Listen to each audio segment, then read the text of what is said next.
So Haze is set in the future, about 40 years from now, and it deals with a war which is happening in South America.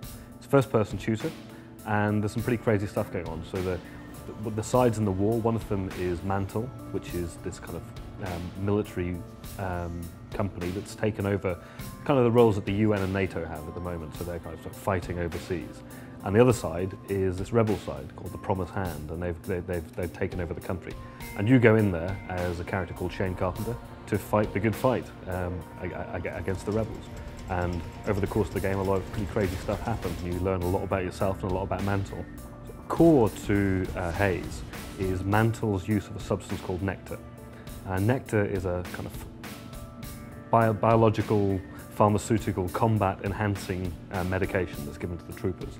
And that allows them to do things which they otherwise wouldn't be able to do. And that kind of alters your perception, improves your fighting abilities. And then on a greater scale in the game, you'll learn to use nectar, but you'll also see that there's a little bit of a sinister side to it as well. So it's a narrative thing and a key gameplay element, and I think it really gives us an edge in redefining what you can do in an FPS. One of the things about nectar is it's upping the performance of the troopers all the time. However, the nectar is both automatically and manually administered by the player. So the player is using it to kind of almost like a boost, yeah? But we've got the equivalent of an overboost, so you can overdo it. So if you juice up with too much nectar, things start to go wrong for you. You can find it difficult to perceive friend from foe in the battlefield. And I mean, in the work we've done so far, we're looking at the co-op. It's hilarious. You know, suddenly you've got the guy who just goes stir crazy beside you, and he's shooting everywhere. And sometimes the best thing to do is just to kind of like bitch slap him down and wait for him to clear his head and get back up with it. But on the rebel side, there are things the rebels can do to trigger that. So I mean, we're not going into the details probably just yet, but there are exploits. We wanted to have this built into the core gameplay, this kind of scissors, paper, stone thing, so you can do things on one side that affect the other side adversely.